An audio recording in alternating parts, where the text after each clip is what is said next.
गुरु प्यारी परम सत्कार योग सात संगत जी, आप जी सारी संगत को प्यार भरी राधास स्वामी जी। सात संगत जी, कल मौजूदा सरकार बाबा जी महाराज जी का जन्म दिवस है।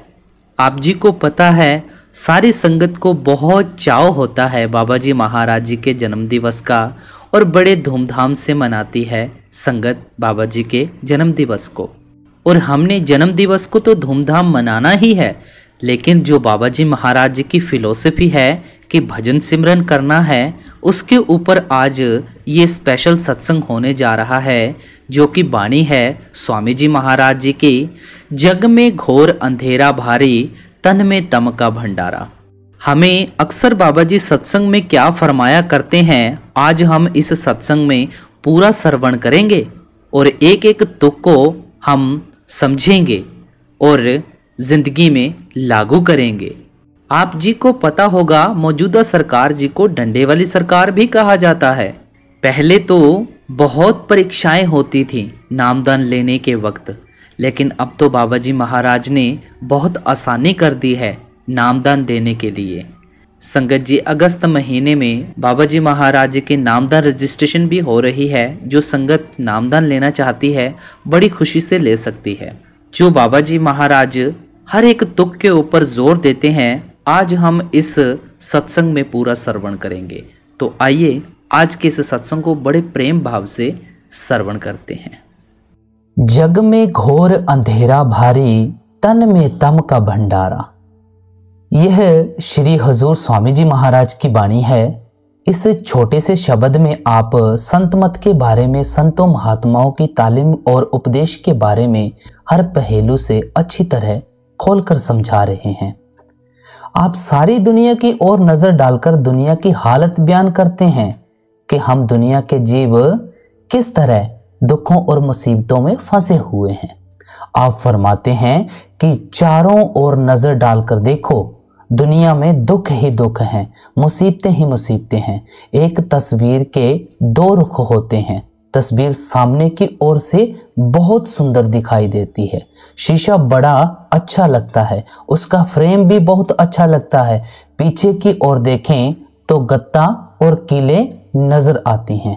इसी तरह हम समझते हैं कि ये दुनिया बड़े सुख और ऐशो इशरत की जगह है, क्योंकि लोग बड़े बड़े महलों में रहते हैं, हवाई जहाजों में उड़ते फिरते हैं, मोटरों में सैर करते हैं। इतना कुछ हमारे पास खाने पीने को है, इतने सुंदर दरिया, पहाड़, फूल आदि हैं, इतने सुंदर कपड़े आदि हैं। साइंस ने भी कितनी तरक्की की है। हम समझते हैं कि हमारे रहने के लिए इससे ज्यादा सुंदर जगह कौन सी हो सकती है, लेकिन संत महात्मा हमारी आंतरिक हालत अच्छी तरह जानते हैं कि दुनिया के सब जीव दुखों और मुसीबतों से भरे हुए हैं। किसी से पूछकर देख लो, जिस प्रकार फोड़े में पीप निकलती है, सबके अंदर से दुख ही दुख, मुसीबतें ही मुसीबतें निकल रही हैं। गुरु नानक साहिब कहते हैं, नानक दुखिया सब संसार। दुनिया के सब जीव अपने अपने स्थान पर दुखों और मुसीबतों में फंसे हुए हैं। आप हर रोज देखते हैं कि भाई भाई का दुश्मन है, कौम कौम की दुश्मन है, मजहब मजहब का दुश्मन है। देखें हम किस प्रकार सारा दिन एक दूसरे के गले काटने की स्कीमें सोचते रहते हैं, जहां यह भी पता नहीं चलता कि मौत किस समय आ जाएगी, किसके हाथों आ जाएगी। उस नगरी के अंदर आकर कोई सुख किस प्रकार प्राप्त कर सकता है, शांति किस प्रकार प्राप्त कर सकता है। आप जानते हैं कि कितनी बंदूकें तोपे बन गए हैं, बम बन गए हैं और टैंक बन गए हैं। ये किस लिए बन रहे हैं? इतनी लड़ाई की तैयारियां क्यों की जा रही हैं? क्योंकि हम एक दूसरे के खून के प्यासे हुए बैठे हैं।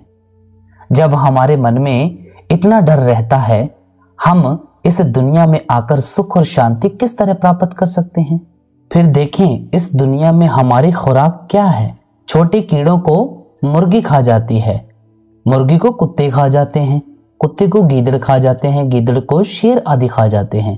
सारे ही जानवर मनुष्य की खुराक बन जाते हैं। समुद्र में छोटी मछली को बड़ी मछली खा जाती है, बड़ी मछली को मगरमच्छ, व्हेल आदि खा जाते हैं।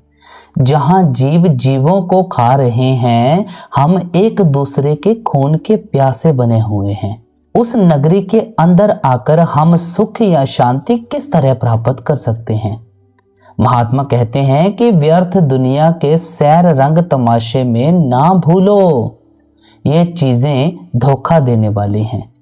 इनमें ना कभी किसी को सुख या शांति प्राप्त हुई है, ना प्राप्त हो ही सकती है। फिर जब आंखें बंद करते हैं, अंदर भी हमें अंधेरा ही दिखाई देता है। ये किस चीज का अंधेरा है? ये अज्ञानता का अंधेरा है। हम इस दुनिया को असल समझकर दिन रात अपनी बनाने में लगे हुए हैं। ये हमारी बनती नहीं, इसलिए हम सब दुखी हैं। जो अपनी बन सकती है उसको हम भूल चुके हैं, उसको अपनी बनाने की कोशिश नहीं करते। इस अज्ञानता के अंधेरे में ही फंसकर अपनी सारी उम्र बर्बाद करके चले जाते हैं। जब तक आंखों से नीचे बैठे हैं, जब तक इन शक्लों और पदार्थों के मोह या प्यार में फंसे हुए हैं, तब तक इस अंधेरे से किसी का छुटकारा नहीं हो सकता। यहां स्वामी जी महाराज कह रहे हैं कि दुनिया में दुख ही दुख हैं, मुसीबतें ही मुसीबतें हैं। हम परमात्मा को भूलकर दुनिया में सुख और शांति ढूंढने की जितनी कोशिश करते हैं, उतने ही दिन रात और अधिक दुखी होते जा रहे हैं। आप अच्छी तरह विचार करके देखें कि जिन चीजों में हम सुख ढूंढते हैं वे चीजें आर्जी हैं, अस्थाई हैं, इसलिए उनका सुख और आराम भी केवल आर्जी ही हो सकता है। जो भी थोड़े बहुत सुख नजर आते हैं, आहिस्ता आहिस्ता वे सब दुखों में बदल जाते हैं। देखें, शादी होती है, मन में कितनी खुशी महसूस होती है। अगर उसी साथी से खटपटी शुरू हो जाए, सारा घर नरक बन जाता है। बाल बच्चे पैदा होते हैं, कितने दान पुण्य करते हैं, कितनी पार्टियां करते हैं, कितनी मिठाइयां बांटते हैं, रिश्तेदार इकट्ठे करते हैं। हम समझते हैं कि यह सुख का साधन बन गया है, लेकिन हर एक का तजर्बा है कि वही बच्चे कभी बीमार हो जाते हैं, कभी नालायक निकल जाते हैं और कभी परमात्मा उस औलाद को वापस बुला लेता है।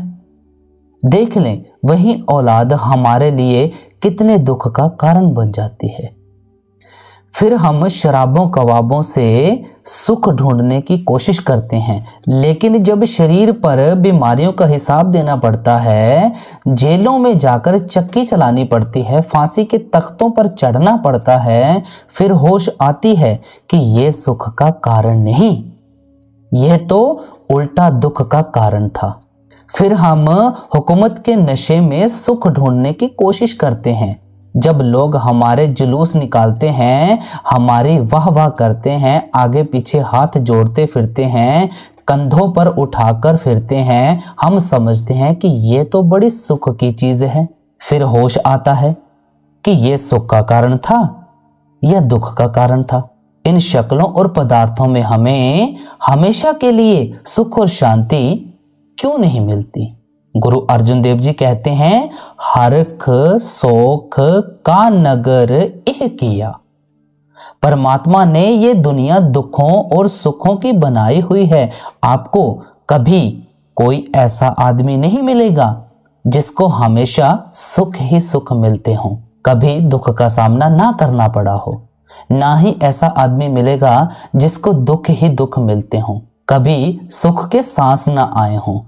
अगर 10 दिन सुखों के गुजर जाते हैं, थोड़ा बहुत दुखों का सामना करना पड़ता है। अगर 10 दिन दुखों के गुजर जाते हैं, थोड़े बहुत सुख के सांस आ जाते हैं।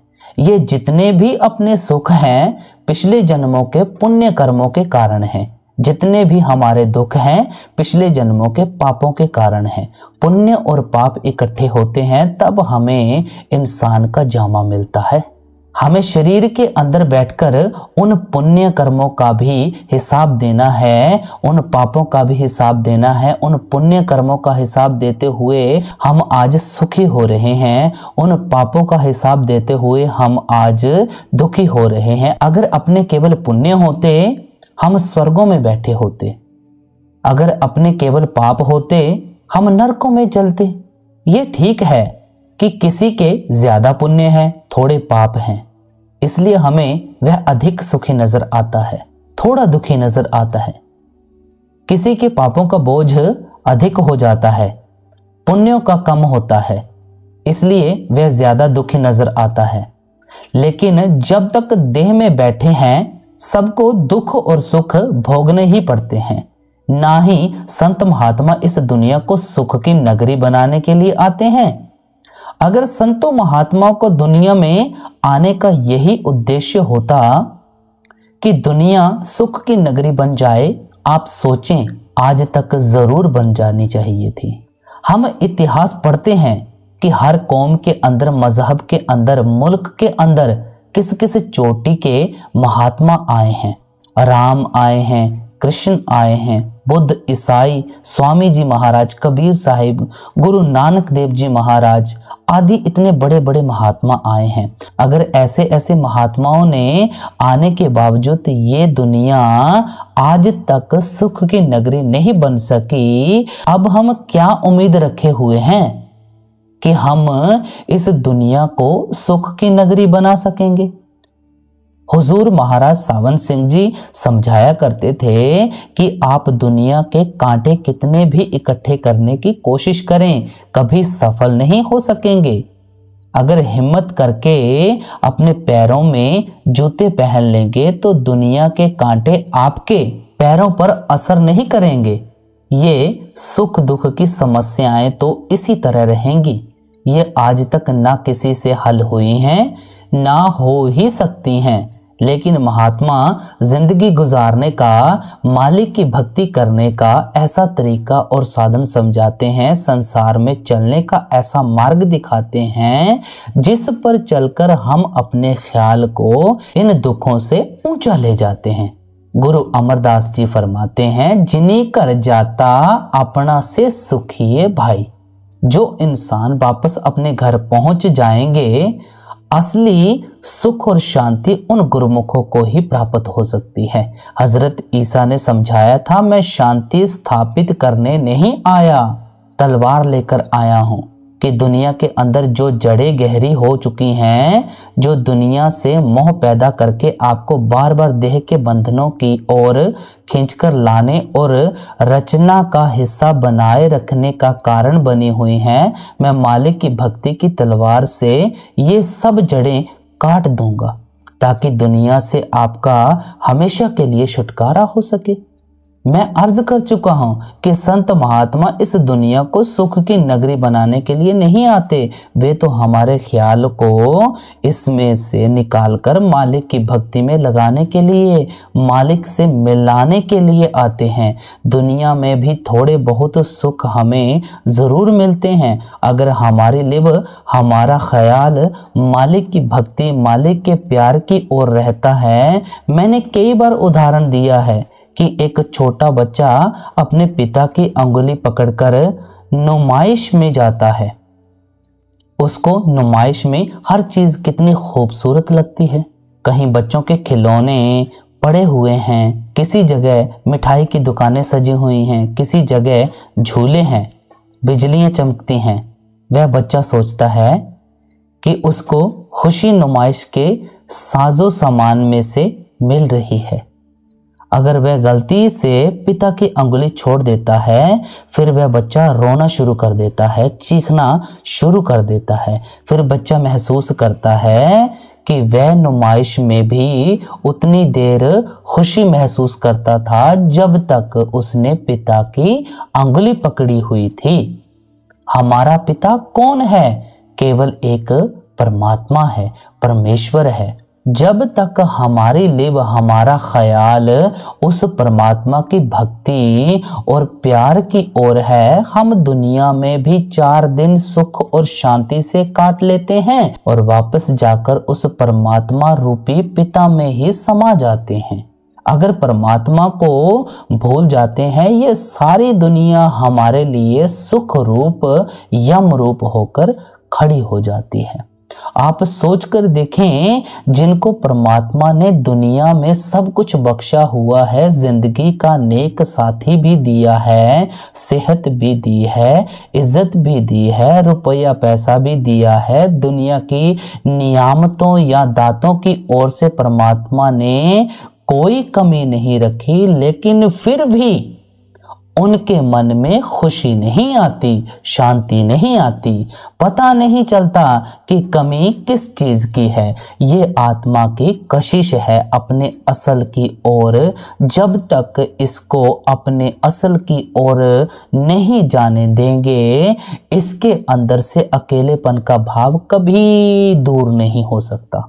इसलिए महात्मा हमारे अंदर उस मालिक से मिलने का प्यार पैदा करते हैं। स्वामी जी महाराज फरमाते हैं कि इस दुनिया को सुख की नगरी ना समझो। ये दुनिया मालिक ने ऐशो इशरत करने के लिए नहीं बनाई। ये ऐशो इशरत की चीजें हमारे मन को दुखों में फंसाने वाली हैं।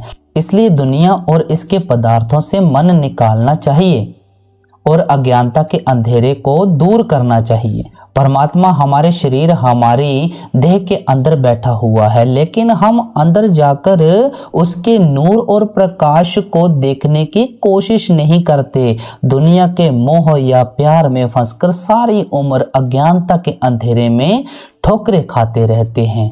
स्वप्न जागृत दोनों देखी, भूल भलैया धर्मारा। अब बड़े प्यार से फरमाते हैं, ऊपर आपने हमारी जागृत अवस्था की दशा बयान की है। अब समझाते हैं कि ना तो जागृत अवस्था में ना ही स्वप्न अवस्था में हम अज्ञानता के अंधेरे से निकल सकते हैं। अगर जीते जी हम चोर हैं, मौत के बाद किसने हमें संत महात्मा बनाना है? अगर जीते जी अनपढ़ हैं, मौत के बाद किसने BA MA की डिग्री देनी है? जो ख्याल हमारे जागृत अवस्था में होते हैं, वही ख्याल हमारे सपने की अवस्था में होते हैं। स्वामी जी महाराज कहते हैं कि ना तो हमें जागते हुए ना ही सपने में इस अज्ञानता के अंधेरे से निकलने का कोई रास्ता नजर आता है। आपने लखनऊ में इमाम बाड़ा देखा होगा, जिसमें कई अंधेरी कोठरियां हैं। उन कोठरियों के अंदर दाखिल हो जाएं, अंदर ही अंदर भटकते फिरते हैं। उनमें से निकलने का कोई रास्ता ही नहीं मिलता। इसी तरह ये दुनिया 84 लाख योनियों की एक बड़ी भूल भुलैया है। हम इसकी कोठरियों के अंदर ही अंदर दिन रात भटकते रहते हैं। कभी किसी जगह जाकर जन्म ले लेते हैं, कभी किसी जगह जाकर जन्म ले लेते हैं। स्वामी जी प्यार से समझाते हैं कि परमात्मा ने ये इंसान का जामा इन 84 लाख योनियों में से छुटकारा प्राप्त करने के लिए बख्शा है, ताकि इन शराबों कबाबों में से ख्याल निकालें, ऐशो इशरत में से ख्याल निकालें। इस मौके से फायदा उठाकर उस मालिक की भक्ति करें, ताकि देह के बंधनों से छुटकारा हो सके, हम वापस जाकर उस परमात्मा से मिल सकें। गुरु अर्जुन देव जी कहते हैं, 184 जोनी सबाई, मानस कौ प्रभ दीब डे आई, इस पौड़ी ते जो नर चुके, सो आई जाए दुख पायदा। इंसान का जामा सीढ़ी का आखिरी डंडा है। कमरे की छत पर चढ़ जाते हैं, पैर फिसलता है, सीधे नीचे आकर गिरते हैं। अगर देह में बैठकर मालिक की भक्ति करते हैं तो मालिक से मिल जाते हैं। अगर उसी तरह बेटे बेटियों, शराबों कबाबों, विषय विकारों, कौमों मजहबों, मुल्कों के झगड़ों में फंसे रहते हैं तो इन सब कर्मों का नतीजा भोगने के लिए बार बार इस 84 के जेल खाने में आना पड़ता है। एक अंधा और गंजा आदमी एक सराय के अंदर दाखिल हो जाता है। उस सराय में से निकलने का एक ही दरवाजा है। वह बेचारा टटोल टटोल कर दरवाजे को ढूंढने की कोशिश करता है ताकि दरवाजे में से बाहर निकल जाए। आंखों से हीन तो पहले ही है, लेकिन सिर से भी गंजा है। जब दरवाजा उसके निकट आता है वह दीवार को छोड़कर सिर को खुजलाना शुरू कर देता है। दरवाजा निकल जाता है और वह उसी तरह फिर सराय के चक्कर में पड़ जाता है। यही हम सब दुनिया के जीवों की हालत है। रो पीट कर ये इंसान का जामा मिलता है और इसलिए मिलता है कि इससे फायदा उठाकर देह के बंधनों से छुटकारा हासिल कर सकें। लेकिन जब परमात्मा ये मौका देता है हम जिंदगी के असली मकसद को बिल्कुल भूल जाते हैं। बेटे बेटियों के प्यार में उलझ जाते हैं, कौमों मजहबों व मुल्कों के झगड़ों में लग जाते हैं। शराबों कबाबों की लज्जतें नहीं छूटती, कौमों मजहबों व मुल्कों के मान बढ़ाई नहीं छूटती। इंद्रियों के भोगों या दुनिया के धंधों में हम इतने उलझकर बैठ जाते हैं कि और तो और अपनी मौत को भी भूल जाते हैं। रोज देख रहे हैं कि हमारे साथी हमारा साथ छोड़ते जा रहे हैं। एक एक के साथ जाकर रोज शमशान भूमि पर छोड़कर आते हैं। आंखों से देखते हैं कि जो इतनी चीजों को वह लिए बैठा था, जिनसे उसका इतना मोह या प्यार था, उनमें से कोई चीज उसके साथ नहीं गई। किसी ने भी उसकी सहायता नहीं की। लेकिन हमारे मन में ये ख्याल रह जाता है कि इन शक्लों और पदार्थों ने उसका साथ नहीं दिया। हम शायद सब कुछ ही इकट्ठा करके अपने साथ ले जाएंगे। महात्मा हमें गफलत की नींद से जगाते हैं कि कभी उस समय और वक्त को तो आंखों के आगे रखकर देखो। कौन तुम्हारी सहायता करेगा, कौन तुम्हारी मदद करेगा।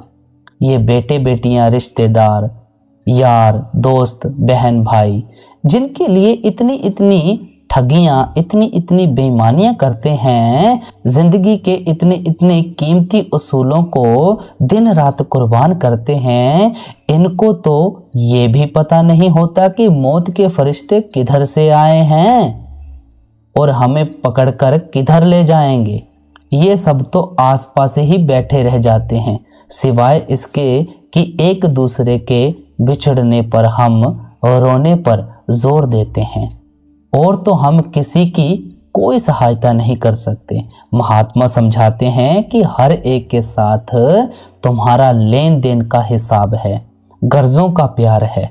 कोई स्त्री बनकर आ गई, कोई पति बनकर आ गया, कोई बाल बच्चे बनकर आ गए, कोई यार दोस्त बनकर आ गए। जितना जितना किसी के साथ हिसाब किताब है, भोगने के बाद हर एक को अपने अपने रास्ते पर चले जाना है। ना कोई किसी के साथ गया है, ना कोई किसी के साथ जा ही सकता है। कई हमें छोड़कर जा चुके हैं, कईयों को हमने छोड़कर चले जाना है। हर एक स्टेज पर आकर सारे एक्टर अपना अपना पार्ट अदा करते हैं। कोई राजा का, कोई रानी का, कोई खलनायक का। लेकिन जब पार्ट अदा करके स्टेज से उतरते हैं, ना कोई राजा होता है, ना कोई रानी होती है, ना कोई खलनायक होता है। यह दुनिया भी बहुत बड़ी स्टेज है। हम अपने कर्मों के अनुसार अपना अपना पार्ट अदा कर रहे हैं। कोई पति का, कोई स्त्री का, कोई बाल बच्चों का, कोई यारों दोस्तों का। लेकिन हम पार्ट अदा करते हुए भूल जाते हैं कि इनसे हमारा लेन देन का हिसाब है। हम इनको असल समझकर अपना बनाने की कोशिश में लग जाते हैं। ये हमारे बनते नहीं, हम दुखी हो जाते हैं। ये जो कोशिश करते हैं कि ये हमारे बन जाएं, ये कोशिश हमें इनके मोह या प्यार में फंसा देती है, और इनका मोह या प्यार हमें बार बार देह के बंधनों की ओर खींचकर ले आता है। स्वामी जी महाराज कहते हैं, मन रे क्यों घुमान अब करना, तन तो तेरा खाक मिलेगा 84 जा पड़ना। क्या हम शरीर का अहंकार करते हैं? इसे तो मिट्टी में मिलकर मिट्टी बन जाना है, अग्नि के स्पुर्द होकर राख बन जाना है, धर्मराय के पास पेश किया जाएगा। वह कर्मों और इच्छाओं के अनुसार जहां मुनसिब समझेगा हमें वहां जाकर जन्म लेना पड़ेगा। एक देह के बंधनों से हमारा बड़ी मुश्किल से छुटकारा हुआ था, दूसरे देह का कलबुत हमारे लिए पहले ही तैयार खड़ा किया होता है। इसमें हम बाद में दाखिल होते हैं। मौत हमारी आंखों के आगे आकर खड़ी हो जाती है, 10 नंबरियों की तरह हथकड़ी लगी ही रहती है, जिसकी कचहरी से रोज वारंट ही निकलते रहे। पुलिस वाले हर रोज थाने में ही तलब करते रहे। वह गुरूर और अहंकार किस चीज का करेगा? इतिहास पढ़कर देखें, बड़े बड़े राजा महाराजा जिनसे दुनिया थर थर कांपती थी, जिनके मुंह से निकला लफ्ज कानून बन जाता था, जो दुनिया के लिए हवा बने हुए थे, आज उनकी हस्ती कहाँ है? उनकी कब्रों को हम ठोकरें मारकर गुजरते हैं। उनकी हड्डियां हमारे पैरों के नीचे आकर खराब हो रही हैं। उनकी मिट्टी उड़कर हमारी आंखों का सुरमा बन रही है। क्या हम उस समय और वक्त को बिल्कुल भूल चुके हैं जब हमारी भी कब्रों को लोग इसी तरह ठोकरें मारेंगे? हमारी भी हड्डियां कभी किसी के पैरों के नीचे आएंगी। हम भी मिट्टी से मिलकर लोगों की आंखें अंधी करेंगे। लेकिन हम सोच लेते हैं कि हमारे लिए तो ऐशो इशरत, शराबों कबाबों की लज्जतें हैं। मौत तो शायद लोगों के लिए है। इसलिए स्वामी जी महाराज हमें गफलत की नींद से जगाते हैं कि आप होश में आएं, इस अज्ञानता के अंधेरे को रास्ते से दूर करें, जिस मकसद के लिए परमात्मा ने इंसान का जामा दिया है। कभी उसके बारे में भी सोच और विचार करने की कोशिश करें। जीव अजान भया परदेसी, देश विसर गया निज सारा। आप देखें, कोई इंग्लैंड से आकर एक छोटे से बच्चे का अपहरण करके ले जाता है और वही उसकी परवरिश करता है। वही वह पढ़ाई करे, बड़ा हो जाए, नौकरी कर ले, शादी कर ले और उसके बच्चे हो जाएं। वह लड़का उनको ही माता पिता, बहन भाई, यार दोस्त समझना शुरू कर देता है। उसी मुल्क को अपना मुल्क समझना शुरू कर देता है। अगर कोई उसको समझाने की कोशिश करे कि ये तेरे माता पिता नहीं, ये तेरे बहन भाई नहीं, ये तेरा मुल्क नहीं, उसकी समझ में कुछ नहीं आता। वह किसी की बात मानने को तैयार ही नहीं होता। जब कोई उसके अपने मुल्क का आदमी उस मुल्क में जाता है, वही कपड़े पहन लेता है, वही बोली सीख लेता है, उसी तरह अपना रहन सहन बना लेता है, उसके साथ प्यार पैदा कर लेता है, उसका विश्वास प्राप्त कर लेता है।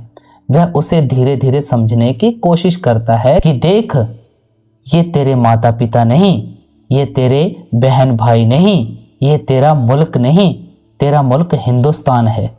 तेरे माता पिता बहन भाई वहीं रहते हैं।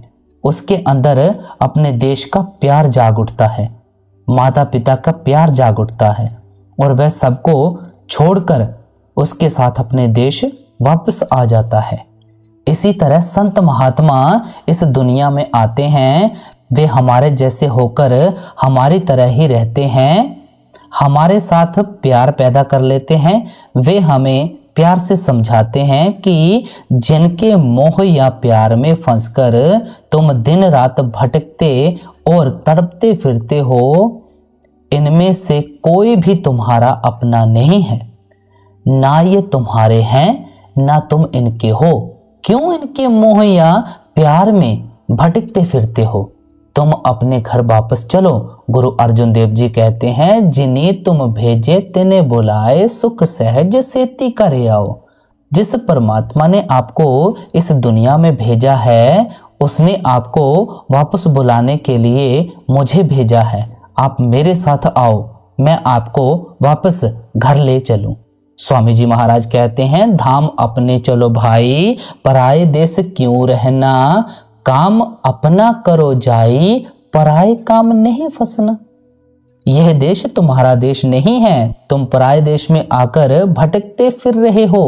जिन धंधों में दिन रात भटकते और तड़पते फिरते हो, ये असल में तुम्हारे अपने धंधे नहीं हैं। तुम्हारा असली धंधा वह है जिसके लिए परमात्मा ने तुम्हें इंसान का जामा दिया है। तुम उस धंधे को भूले बैठे हो, लोगों के धंधों में फंसे बैठे हो, पराए गधे बने बैठे हो। गुरु अर्जन देव जी कहते हैं, संत जनों मिल भायो सच्चा नाम संभाल, तो सावध हो जिए का इथे उथे नाल। सच्चे शब्द या सच्चे नाम की कमाई ही असल आधार है, जो यहाँ भी हमारे साथ है वहां भी हमारे साथ होगा। इसलिए संत महात्मा हमारे अंदर अपने असली घर जाने का शौक और प्यार पैदा करते हैं। वे समझाते हैं कि हमारी आत्मा उस परमात्मा का अंश है, हम उस सतनाम समुद्र के कतरे हैं। उस मालिक से बिछुड़कर इस माया के जाल में फंसे हुए हैं। मन के अधीन होकर जो जो कर्म कर बैठते हैं, अच्छे भी करते हैं बुरे भी करते हैं, उन कर्मों का नतीजा भोगने के लिए ही हम इस 84 के जेल खाने में फंसे हुए हैं। जब तक मालिक की भक्ति करके मालिक से मिलाप नहीं करेंगे, हमारा देह के बंधनों से, जन्म मरणों के दुखों से कभी किसी हालत में छुटकारा नहीं हो सकता। इसलिए संत महात्मा हमारे अंदर उस मालिक से मिलने का शौक और प्यार पैदा करते हैं। फिरे भटकता खान खान में, जोनी जोनी विच इक हमारा, दम दम दुख कष्ट बहु भोगे, सुने कौन अब बहु हारा। स्वामी जी महाराज फरमाते हैं कि मन के अधीन होकर यहाँ जो जो कर्म कर बैठते हैं, उनका नतीजा भोगने के लिए हमें फिर बार बार 84 के चक्कर में आना पड़ता है। कभी सूअर के जामे में चले जाते हैं, जिस जामे में जाकर जन्म लेना पड़ता है, उसी जामे के अंदर बैठकर दुख और मुसीबतें सहनी पड़ती हैं। किसी जामे में जाकर कभी कोई सुख प्राप्त नहीं कर सकता, कभी शांति प्राप्त नहीं कर सकता।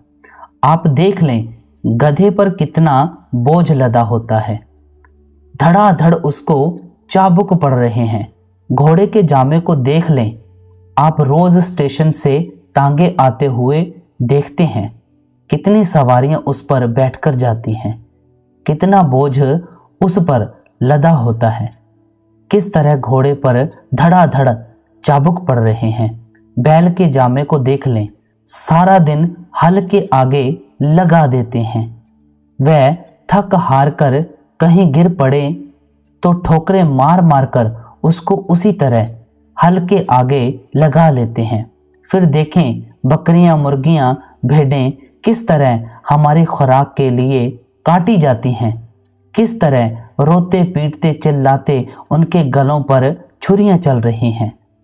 क्या हम कभी अपने मन में सोच और विचार करने की कोशिश करते हैं कि अगर हमें अपने कर्मों के कारण वहां जाकर जन्म लेना पड़ जाए, उनके हाथों में वही छुरियां और कुल्हाड़ियां पकड़ी हुई हों, तो हमारी क्या हालत होगी, हमारी क्या दुर्दशा होगी।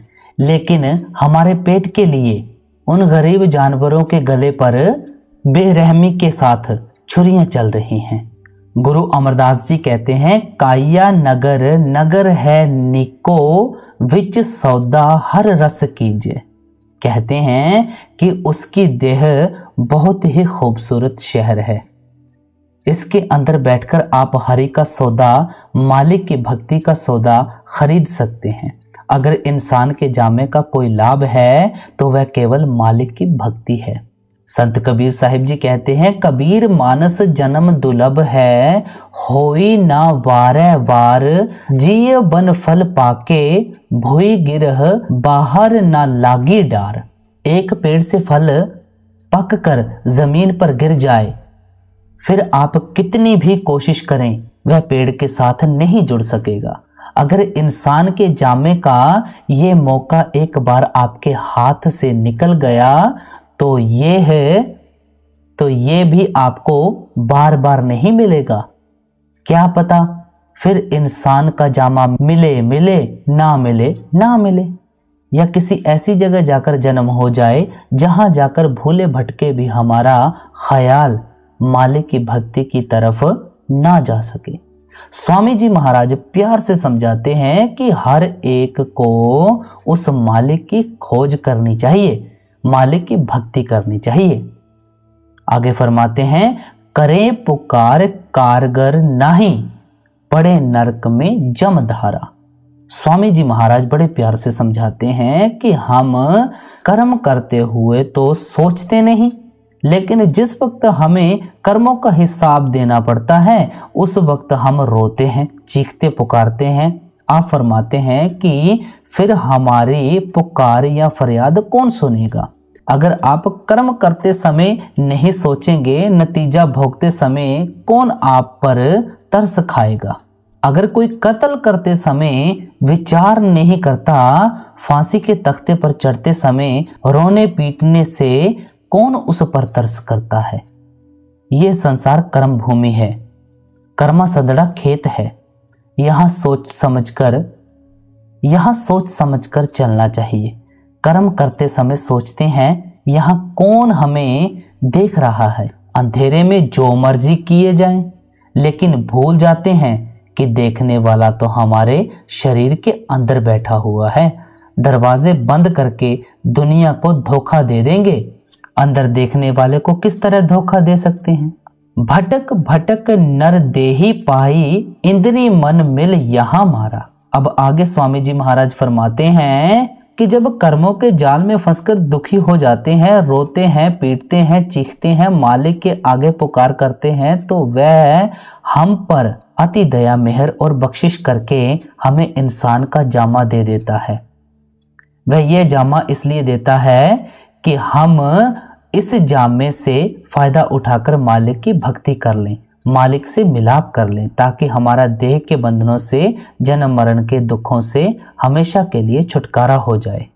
लेकिन जब परमेश्वर ये जामा बख्शता है, हम जिंदगी के असली मकसद को भूलकर फिर वैसे ही बुरे और खोटे कर्म करने शुरू कर देते हैं, बुरी तरह इंद्रियों के भोगों में फंस जाते हैं। सतगुरु संत कहें बहु तेरा, राह बतावे 10 द्वारा। अब संत महात्मा हमारी हालत देखते हैं कि कितनी मुश्किलों से इनको इंसान का जामा मिला है, और यह किस तरह शराबों, कबाबों, ऐशो इशरत में फंसकर अपने कीमती वक्त को बर्बाद कर रहे हैं। तब वे हम पर दया मेहर बख्शिश करके हमें यहां से निकलने का तरीका बताते हैं। वे समझाते हैं कि जब तक आप परमात्मा से मिलाप नहीं करेंगे, आपका देह के बंधनों से, जन्म मरण के दुखों से कभी किसी हालत में छुटकारा नहीं हो सकेगा। और जिस परमात्मा से आप मिलना चाहते हैं, वह परमात्मा कभी कहीं बाहर नहीं है, वह भी हर एक के शरीर या देह के अंदर है। गुरु अमरदास जी कहते हैं, गुरुमुख होवे सो काया खोजे, होर सब भरम भुलाई। जो गुरुमुख लोग हैं, मालिक के आशिक, भक्त और प्यारे हैं, वे देह के अंदर जाकर मालिक की भक्ति करते हैं, मालिक की खोज करते हैं। बाकी सब दुनिया के जीव वहमों भरमों में फंसकर यही दिन रात भूले फिरते हैं। महात्मा समझाते हैं, ईंटों पत्थरों में से, सरोवरों में से कुछ नहीं मिलेगा। अगर आप परमात्मा से मिलना चाहते हैं, वह आपके शरीर में से मिलेगा, वह आपकी देह के अंदर बैठा हुआ है। महात्मा समझाते हैं कि मालिक भी तुम्हारे अंदर है और उस मालिक तक पहुंचने का रास्ता भी तुम्हारे शरीर के अंदर है। संत महात्मा किस रास्ते का इशारा करते हैं? हमारा रूहानी सफर पैरों के तलवों से लेकर सिर की चोटी तक है। इस सफर की 2 मंजिलें हैं, एक आंखों तक है, दूसरी आंखों से ऊपर है। हमारे शरीर के अंदर जो रूह और मन की जगह है, उसको कोई शिव नेत्र कहता है, कोई दिव्य चक्षु कहता है, कोई घर द्वार कहता है, कोई मुक्ति का दरवाजा कहता है। वह जगह हर एक की आंखों के पीछे है। गुर की मूरत मन में ध्यान, गुरुमुखों के ध्यान को अपने मन में रखो। स्वामी जी महाराज कहते हैं, गुरु का ध्यान कर प्यारे, बिना इसके नहीं छूटना। जब तक आप गुरुमुखों के स्वरूप का ध्यान नहीं करते, तब तक ख्याल को आंखों के पीछे ठहरने की आदत पैदा नहीं होती। गुरु नानक साहिब कहते हैं, शब्द गुरु सुरत धुन चेला। शब्द हमारा असली गुरु है और आत्मा उस शब्द की सेवक है। यह शरीर सेवक को भी यहीं छोड़ जाना है, गुरुमुखों को भी यहीं छोड़ जाना है। ना तो गुरुमुखों के शरीर को कभी सचखंड में जाना है, ना सेवक के शरीर को कभी सचखंड में जाना है। लेकिन जो सेवक गुरुमुखों के जरिए आत्मा को शब्द के साथ जोड़ लेता है, वह शब्द उस सेवक की आत्मा को नहीं छोड़ता, सीधा परमात्मा में जाकर समा देता है। हम इसलिए गुरुमुखों का ध्यान करते हैं कि उनका असली स्वरूप ही शब्द होता है, नाम होता है। पलटू साहिब जी कहते हैं, धुन आणे जो गगन की सो मेरा गुरुदेव। हर एक की आंखों के पीछे शब्द या नाम धुनकारे दे रहा है, जो हमारे ख्याल को उस शब्द या नाम के साथ जोड़ता है, वही मेरा गुरु है। बाइबल में आता है वर्ड मेड फ्लेश, यानी ऐसे इंसान, ऐसे महात्मा की खोज करो जिसके अंदर शब्द या नाम घर कर चुका है। गुरु अर्जुन साहिब बड़े सुंदर तरीके से समझाते हैं, निहचल एक आप अविनाशी सो निहचल जो तिस त्यायदा। आप कहते हैं कि ये परमात्मा निश्चल है, वह कभी जन्म मरण के दुखों में नहीं आता।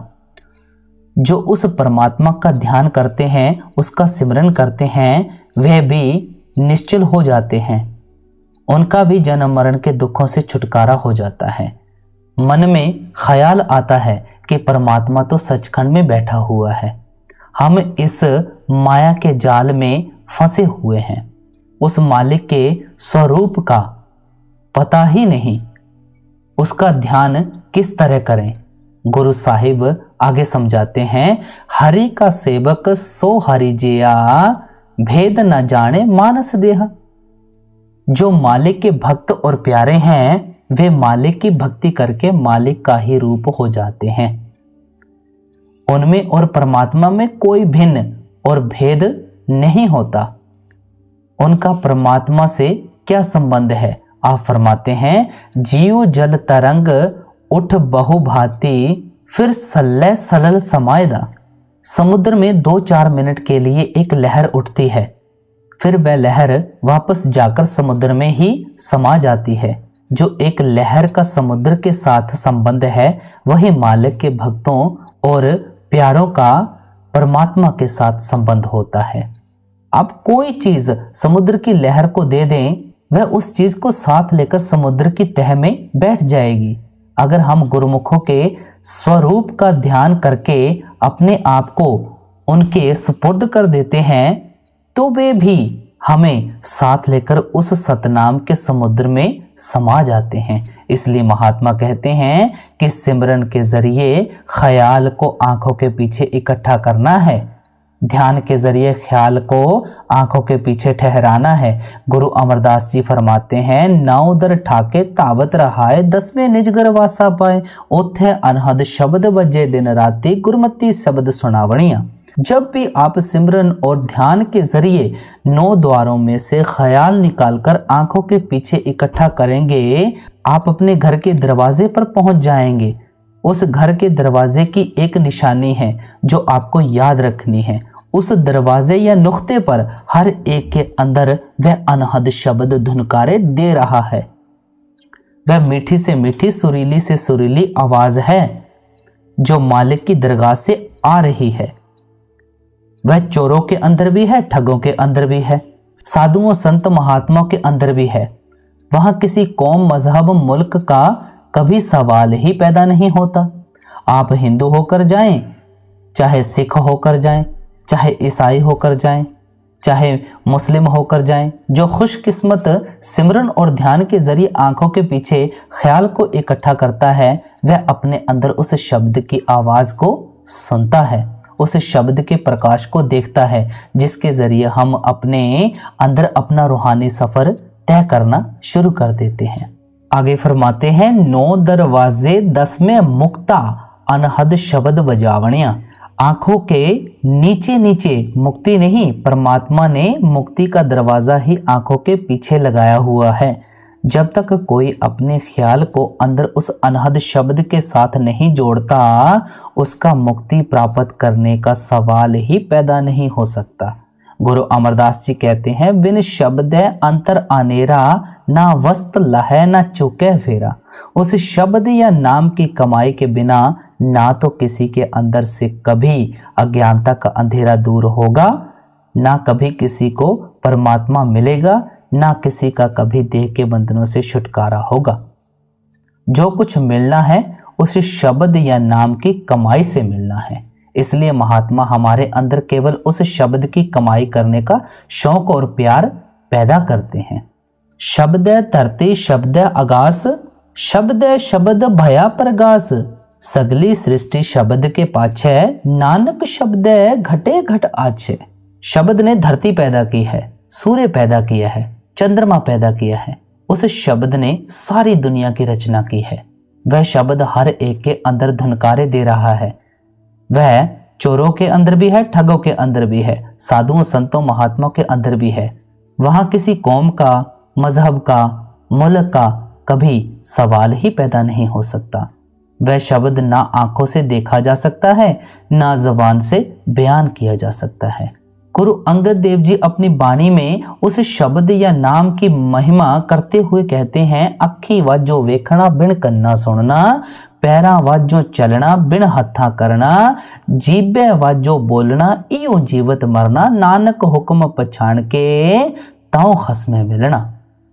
आप उस हुक्म शब्द या नाम को पकड़कर अपने खस्म यानी परमात्मा से मिल सकते हैं, जिसे ना आपकी आंखें देखती हैं, ना आपके कान सुनते हैं, जहां ना आपके हाथ लेकर पहुंचते हैं, ना पैर लेकर पहुंचते हैं, जिसे आप ना कभी जबान से बयान कर सकते हैं, जिसे आप केवल जीते जी मरकर हासिल कर सकते हैं। जीते जी मरने का मतलब है कि जिसे आप सूरत को 9 द्वारों से निकालकर आंखों के पीछे लाकर हासिल कर सकते हैं। इसको जीते जी मरना क्यों कहते हैं? क्योंकि हम अपने ख्याल को आंखों के पीछे लाकर ही शब्द को हासिल कर सकते हैं। वचन ना माने कहन ना पकड़े, फिर भर में 9 वारा। आप फरमाते हैं कि संतों महात्माओं ने समझाने में कोई कमी नहीं छोड़ी है।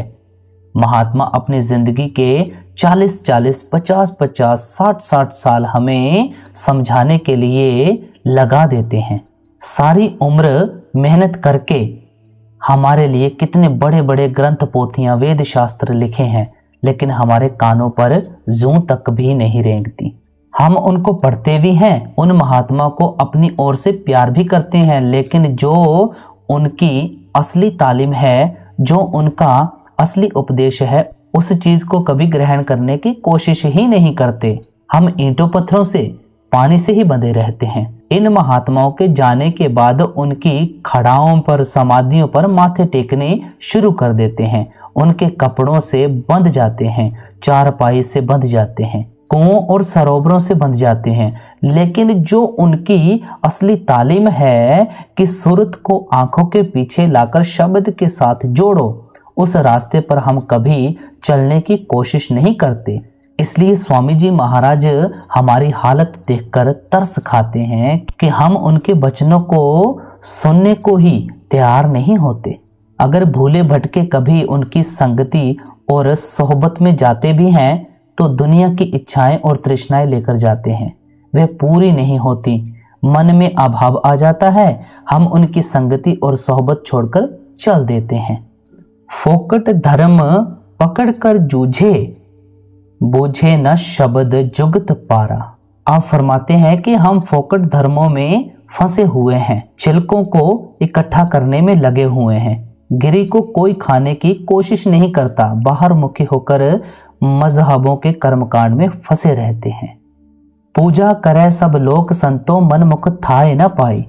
भक्ति तो सब दुनिया के जीव अपनी अपनी अकल के अनुसार करते हैं, लेकिन जो लोग मन के पीछे लगकर मालिक की भक्ति करते हैं। आप किसी गुरुद्वारे में चले जाएं, मंदिर में चले जाएं, किसी धर्म स्थान पर चले जाएं, कितनी दुनिया मिलती है, सबके अंदर कशिश है मालिक से मिलने की। इसके अधीन होकर हम दिन रात हर जगह मालिक से मिलने के लिए भटकते फिरते हैं। लेकिन गुरु साहिब कहते हैं कि हम मन के पीछे लगकर मालिक को ढूंढने में लगे हुए हैं। मनमुख थाए न पाई, ये भक्ति कभी किसी को ठिकाने पर नहीं पहुंचाएगी। कौन सी भक्ति ठिकाने पर पहुंचाएगी? शब्द मरै मन निर्मल संतो, यह पूजा थाई पाई। जब शब्द या नाम की कमाई करके मन को निर्मल कर लेंगे, यह मालिक की असली भक्ति है। यही भक्ति तुम्हें तुम्हारे ठिकाने पर पहुंचाएगी। आप आगे फरमाते हैं, पूजा करें परु विधि नहीं, जानी दूजा भाई मल लाई। हम भक्ति करते हैं लेकिन भक्ति करने का तरीका ही समझ नहीं आता। गलत रास्ते पर चलकर पापों के बोझ को और इकट्ठा किए जा रहे हैं। आप फरमाते हैं, गुरमुख होवे सो पूजा जाने पाना मन वसाई। केवल मालिक के भक्तों और प्यारों को मालिक की भक्ति करने का तरीका पता है।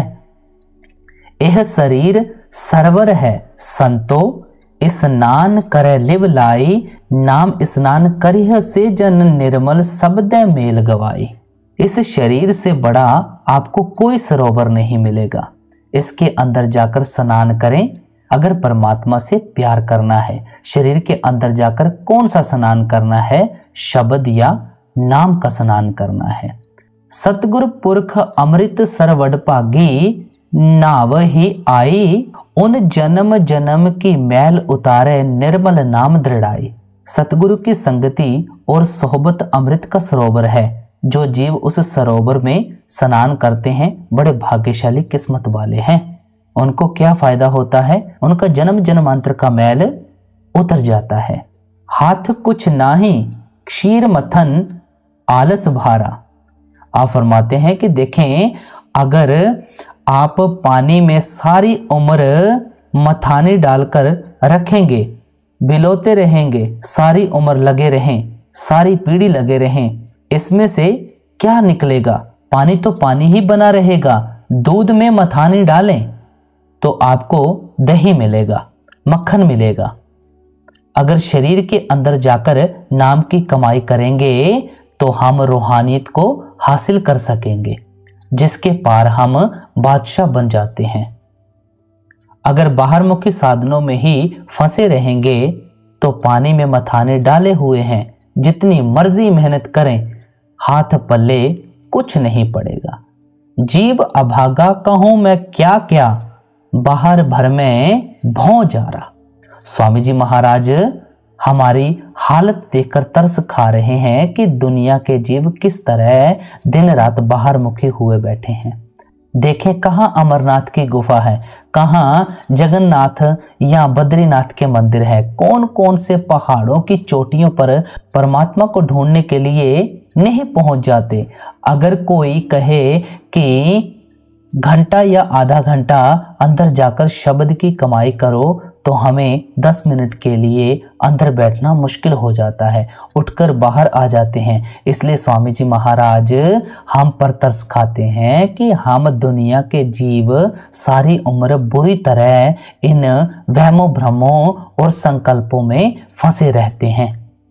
अंतर्मुख जो शब्द कमाई ता में मन को नाही गारा। वेद शास्त्र समृत और पुराना पढ़ पढ़ सब पंडित हारा। स्वामी जी महाराज कहते हैं कि हम सारी उम्र वेदों शास्त्रों को पढ़ने और पढ़ाने में गुजार देते हैं। क्या पढ़ते हैं, क्या पढ़ाते हैं? ना कोई बैठकर सुनने की कोशिश करता है, ना कोई समझने की कोशिश करता है, और ना हम उस पर अमल ही करते हैं। बिन सतगुरु और बिना शब्द सुरत कोई ना उतरे भोपारा। सब कुछ समझाकर आप बड़े दावे के साथ कहते हैं, बिन सतगुरु और बिना शब्द सुरत कोई ना उतरे भो पारा, कि गुरुमुखों की संगत और सोहबत के बिना और नाम की कमाई किए बिना कोई भी साधन और तरीका कर लें, आप इस भवसागर से कभी पार नहीं हो सकेंगे। गुरु अमरदास जी फरमाते हैं, सच्चे शब्द सच्ची पत होई, बिन नावे मुक्त ना पावे कोई, बिन सतगुरु को नाव ना पाए, प्रभ ऐसी वणत बनाई है।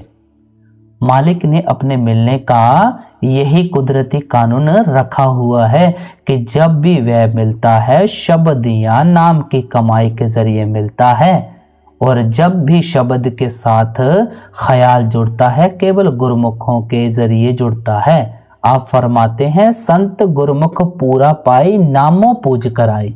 गुरु साहिब कहते हैं कि हम ठोक बजाकर आपको अपना निजी अनुभव बताते हैं कि कोई चीज कभी नाम भक्ति का मुकाबला नहीं कर सकती। जो कुछ मिलेगा वह केवल शब्द या नाम की कमाई से मिलेगा। स्वामी जी महाराज भी दावे के साथ कहते हैं कि भाई जो कुछ भी तेरे पल्ले पड़ेगा केवल शब्द की कमाई के जरिए पड़ेगा।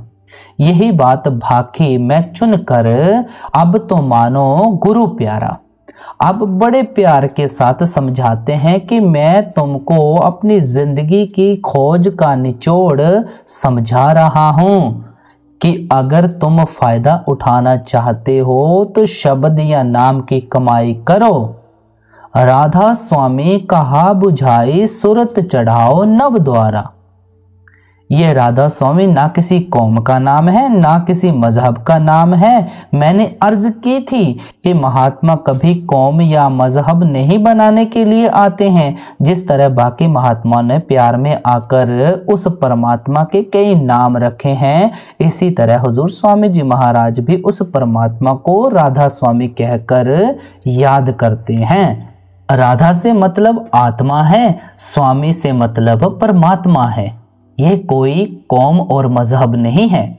ना हमें कभी कोशिश करनी चाहिए कि उनके इतने ऊंचे और निर्मल उपदेश को किसी कौम और मजहब की शक्ल देने की कोशिश करें। हमें रूहानी तालीम को असली मायने में समझने की कोशिश करनी चाहिए ताकि हम उससे पूरा फायदा उठा सकें। गुरु नानक साहिब ने समझाया है, नानक नाम ना विसरे छूटे शब्द कमाई। नाम को कभी ना भूलना। जब भी देह के बंधनों से दुनिया के दुखों से छूटोगे, केवल शब्द या नाम की कमाई के जरिए छूटोगे। इसलिए हर एक महात्मा हमारे अंदर केवल नाम की कमाई करने का शौक या प्यार पैदा करता है। इसलिए हमें भी चाहिए कि उनकी तालीम को असली अर्थों में समझने की कोशिश करें ताकि उनकी तालीम से पूरा फायदा उठा सकें। गुरु प्यारी साध संगत जियो, जो इस सत्संग में फरमाया गया आप उस सत्संग को अमल में लेकर आए, भजन सिमरन को टाइम दे, शब्द की कमाई करें, शब्द से जुड़ें। आप सभी को प्यार भरी राधा स्वामी जी।